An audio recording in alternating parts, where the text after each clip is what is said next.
오늘은 레위기 15장 말씀을 통해서 우리가 하나님의 말씀을 함께 나누도록 하겠습니다. 오늘 레위기 15장의 주제는 유출병에 대한 말입니다. 유출병에 대한 법을 기록되어 있습니다. 근데 우리가 생각해 보면 유출병 하면 근데 우리는 여자의 부인과의 병이라고만 생각할 경우가 있습니다. 근데 사실 그렇지 않아요. 성경을 찬찬히 읽으면 1절부터 시작해서 18절까지 나와 있는 것은 남성의 유출병에 대해서 이야기를 하고 있습니다. 그리고 19장 9절부터 나오는 말씀은 여인이 유출하면 이렇게 주제가 기록되어 있어요. 그래서 남성이 유출도 하고 여성도 유출한다라는 겁니다. 여러분 이것이 무슨 말일까요? 지금은 우리가 의학이 발달되어 가지고 병명을 이야기할 때 비슷하게 이야기를 하지 않고 정확하게 이거는 어떤 병, 이건 어떤 병이라고 이야기합니다. 귀에 대해서 나오는 병도 그냥 귀병이 아니라 귀에 대한 여러 가지 병도 이야기하고 또한 안에 있는 것들도 마찬가지죠. 근데 옛날엔 어떻겠습니까? 옛날엔 그 병명을 정확하게 다 이야기했겠습니까? 그렇지 않아요. 뭐라고 얘기하냐면 퉁쳐서 이야기를 한단 말이에요. 그럼 퉁쳐서 유출병이 뭐냐? 남자나 여자나 성기로부터 나오는 모든 것들에 대해서 병이 생기면 이 말이거든요. 그러면 오늘 15장 2절 말씀 읽어보겠습니다. 시작. 이스라엘 자손에게 말하여 이르라. 누구든지 그의 몸에 유출병이 있으면 그의 유출병으로 말미암아 부정한 자라. 2절의 말씀에 보면 이것은 남성에 대한 이야기고 남성이 유출병이 그 몸에 있으면 이라고 이야기합니다. 여러분 남성이 성계에서 어떤 피나 고름이나 아니면 어떤 것이 나오는 이유가 무엇이겠습니까? 그거는 무분별한 성생활 때문에 나오는 성병입니다. 성병으로 말미암아 매독과 임질에 걸리는 경우에 남성은 남성의 성기에서 유출을 하게 됩니다. 몸에 고름이 생기고 그것이 나오든지 아니면 막히든지 아니면 다른 피가 섞여서 나오든지 이런 병을 이야기를 하고 있습니다. 그래서 하나님께서 이 유출병이 걸렸을 때 남성도 유출병이 걸린다라고 이야기를 하고 있습니다. 이 유출병이 걸렸을 때 어떻게 하냐? 보통의 경우 다른 사람들은 자신의 성병이 걸렸다라는 것 때문에 공동체에 알리지 않습니다. 왜 그렇겠습니까? 부끄러우니까요. 자신의 무분별한 성생활 때문에 이 자신이 그런 성병이 걸렸다는 것이 부끄러우니까 말하지 않습니다. 감추기 마련입니다. 근데 하나님께서 왜 이것에 대해서 유출병에 대해서 말씀하고 있겠습니까? 더러운 죄를 감추는 것이 아니라 드러내기 위함이었어요. 감추고 있는 것이 아니에요. 그 이유가 뭐냐? 여러분 성병은 자신만 아픈 병이 아닙니다. 자신과 관계한 수많은 여성들에게도 그 병이 퍼져나가게 됨이 마땅합니다. 그러니까 이건 또 전염병이란 말이에요.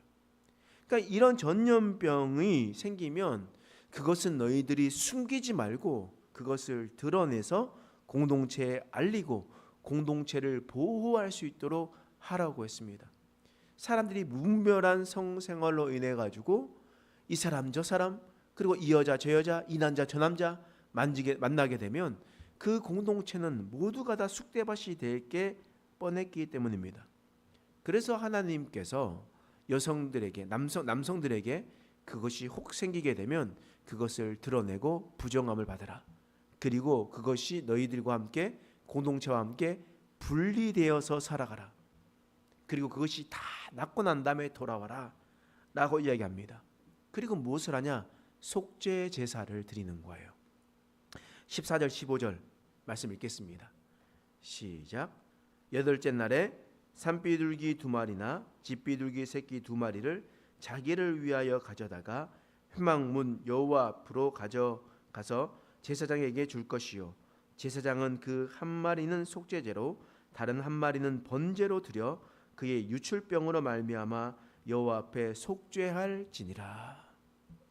하나님 앞에 속죄해야 되는 겁니다.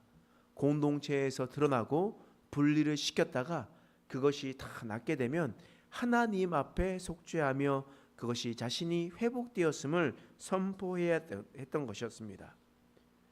지금까지 공동체에서 고립되어서 고생했는데 이제 회복되는 것들을 이야기하면서 이야기를 하고 있는 거예요. 하나님께서 이런 남성의 유출병에 대해서 말씀하셨습니다. 그러면 여성의 유출병도 마찬가지겠죠?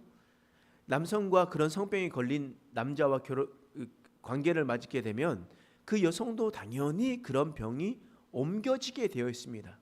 피를 섞게 나든지 고름이라든지 여러 가지 잡다한 분비물들이 막 나오기 시작하겠죠.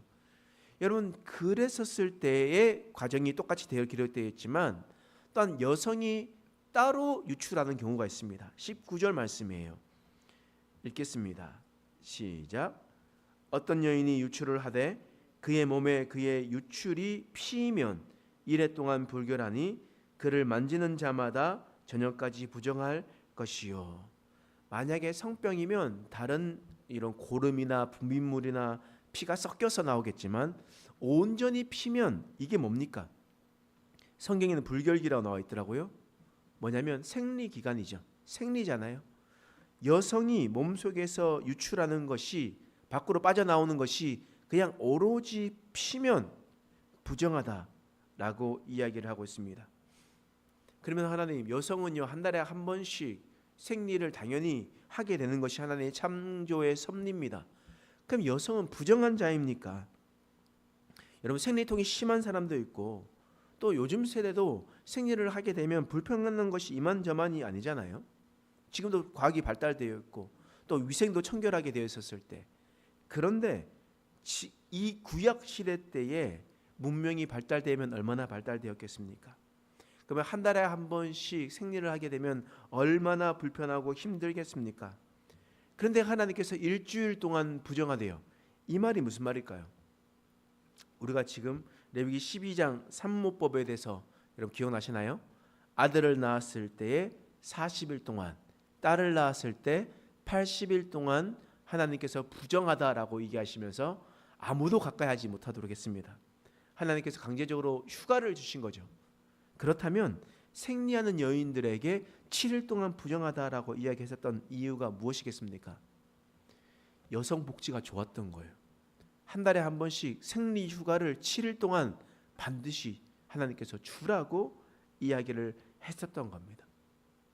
다른 사람들은, 다른 나라들은, 다른 세대들은 절대 이렇게 하지 않았겠지만 하나님은 이 모든 자들 가운데 하나님께서 연약한 자를 지키시고 보호하셨음을 보게 됩니다. 유출병에 대해서 하나님께서 분명하게 말씀합니다. 죄가 드러나거든 이 유출병이 성병으로 말미암아 나타나는 것은 그것은 반드시 드러내라. 사람들에게 알려라. 그리고 너가 부정한 것을 깨끗하게 해라. 그리고 속죄함을 받으라. 라고 하나님께서 말씀하셨습니다. 그런데 이것이 자연 현상이고 하나님의 창조의 현상으로 나타난 것이면 너희는 쉬어라. 다른 사람들의 의식하지 말고 편안하게 쉬어라. 라고 하나님께서 말씀하시는 겁니다. 이 율법을 통해서도 하나님의 공의와 사랑이 너무나 잘 나타나고 있지 않습니까? 우리가 레위기를 보면서 율법이다 보니까 어떻게 보면 답답해 보일 때가 있어요. 어떻게 보면 반복적이라 너무 지겨울 때도 있고요. 그런데 하나님 편에서 한번 생각해 보세요. 하나님께서 어떠한 마음으로 인간에게 이러한 명령을 말씀해 주셨는지, 하나님께서 어떠한 상황 속에서 그들에게 말씀하셨는지 찬찬히 한번 살펴보면 하나님께서는 연약한 자를 돌보신다라는 것을 볼 수가 있습니다. 또 반복적으로 나온다는 것은 그만큼 자세하게 설명하고 있다라는 것을 우리는 또한 알 수가 있습니다. 우리가 이런 율법의 말씀을 잘 기억해서 하나님의 뜻을 이루고 공의의 하나님, 사랑의 하나님을 깨닫고 하나님의 섭리를 알아가는 저와 여러분 되시길 간절히 소망합니다. 기도하겠습니다. 하나님, 오늘 말씀을 통해서 하나님께서 우리를 깨닫게 해주신 것을 감사합니다. 하나님, 우리가 이 말씀을 통하여 하나님의 마음을 알아갈 수 있는 자 될 수 있도록 하나님 도와주옵소서. 죄에 대해서는 반드시 드러내고 깨끗함을 받고 속죄하고 또한 하나님께서 말씀하시고 허락하셨던 것은 그것을 누리며 또한 편안하게 쉼을 얻을 수 있는 그런 우리 인생 될 수 있도록 하나님 우리 삶 가운데 놀라우신 은혜를 베풀어 주시옵소서. 하나님께서 함께 하실 것을 감사하며 예수님의 이름으로 기도드립니다. 아멘.